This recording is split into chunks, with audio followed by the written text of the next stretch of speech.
Entre Jordan Bardella et Emmanuel Macron, qui est-ce que tu soutiens?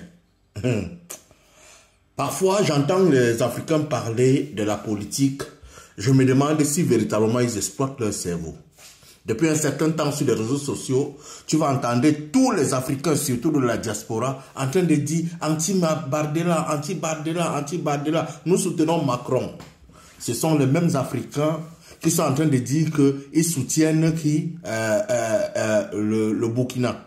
Nous soutenons l'AES, nous soutenons l'AES, nous soutenons l'AES. Mais eux, ils sont en train de soutenir Macron. Ils ne soutiennent pas Bardella. Ils ne comprennent pas. Bardella, oui, est anti-immigration. Il est anti-immigration.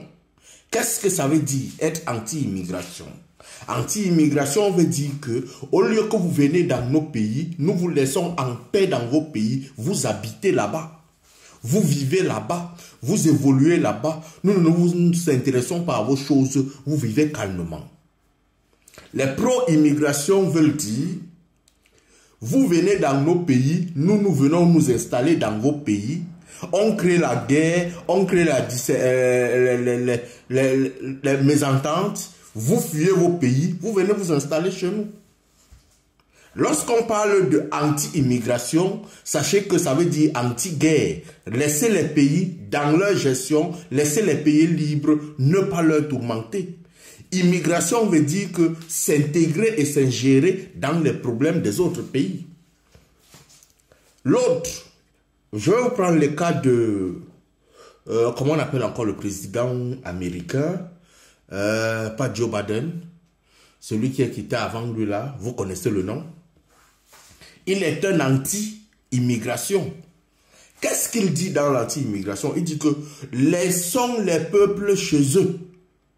Ce sont les républicains.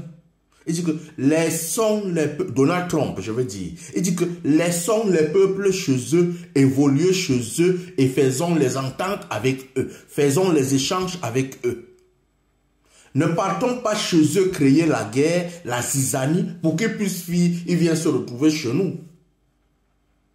Donc ce que vous qui êtes sur la toile, vous êtes en train de soutenir tous les jours, vous dites que non, vous êtes contre Bardella, vous êtes contre Bardella. Ce que vous avez, c'est la politique de votre ventre.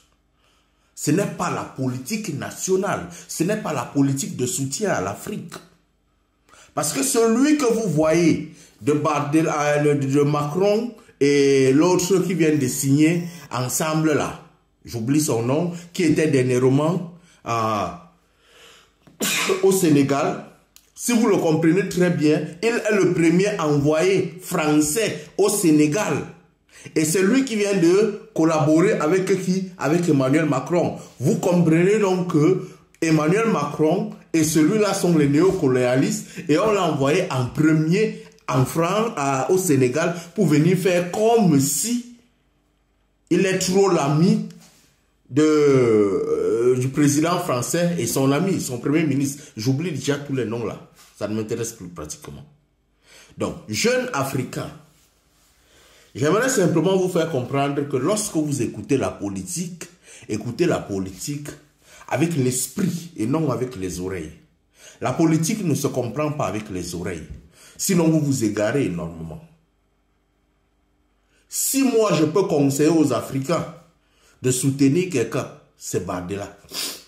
Si vous voulez que Ibrahim Traoré soit calme, si vous voulez que tous les présidents africains soient calmes et qu'ils assurent la gestion et la paix et l'organisation dans leur pays pour que vos enfants ne puissent plus se retrouver en train de mourir dans la guerre, soutenez Bardella. Sa politique est positive pour l'Afrique. Entre-temps, la politique de Macron, c'est pour... Après, vous entrez dans les eaux. Nous voici en France en train de dormir au bord de la route. Bienvenue à Paris. Allume ton cerveau, mon frère.